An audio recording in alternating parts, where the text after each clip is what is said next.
আজকে আমার বিয়ে রে, হাততালি দাও সোনার ময়না রে।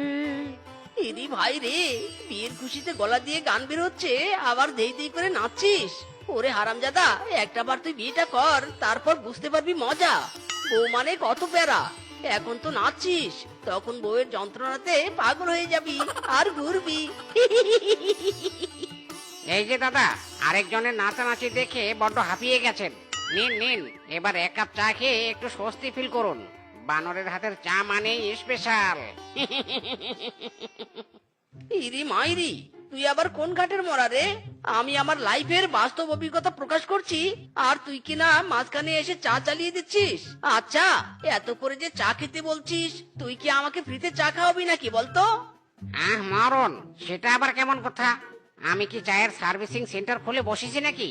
আমি যদি এভাবে সবাইকে ফ্রিতে চা খাওয়াই, তবে তো আমার ব্যবসায় লাল বাতি জ্বলবে রে।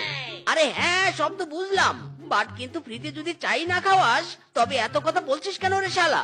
আজ তোর চায়ের ব্যবসা তোর পিছনে দিব মাইরি। আরে আরে, করছেন কি? চা তো কিনলেনই না, উল্টো আমাকে ধরে মারছেন। ছাড়ুন ছাড়ুন বলছি, আমাকে ছাড়ুন। হায় হায় রে, এই কি সর্বনাশ হলো! আমার শাড়িটা ছিঁড়ে ফেললো রে, ছিঁড়ে ফেললো। আমার একমাত্র নতুন শাড়িটা এভাবে কেন ছিঁড়ে ফেললি? কেন রে হারামজাদা, কেন? ও বৌদি গো, তুমি শুধু তোমার শাড়িটাই দেখলে, আমি যে এভাবে পড়ে গিয়ে ব্যথা পেলাম সেটা কি তুমি দেখতে পেলে না? ওরে হারামজাদা রে, তুই ব্যথা না পেয়ে মরে গেলেও তো কোনো প্রবলেম হতো নেই। প্রবলেম তো করলি আমার শাড়িটা ছিঁড়ে ফেলে।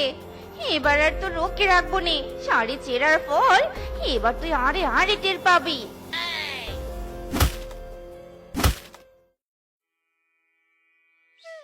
আরে মিসকে যে, আজকাল তো দেখি তুই চায়ের দোকানে বসে চা খাচ্ছিস, আর ওদিকে তোর বউ বনের সবাইকে বলে বেড়াচ্ছে ঘরে নাকি বাজার করারও টাকা নেই। তোর বউ নাকি শাক পাতা রান্না করে খেয়ে কোন রকমে বেঁচে আছে।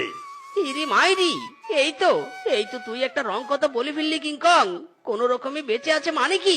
আমার বউ তো খুব ভালোভাবে বেঁচে আছে, এমনকি শাক পাতা খেয়ে আমাকে মারধর করার জন্য যথেষ্ট শক্তিও পাচ্ছে। তাছাড়া বাড়ির বৌদির কথা বিশ্বাস করাও এক রকমের ভুল। ঘরের বউরা কখনো সত্যি কথা বলে না, বুঝলি বোকা? হ্যাঁ, তুই এটা কি কথা বললি? সত্যি ঘরের বউরা সত্যি কথা বলে না?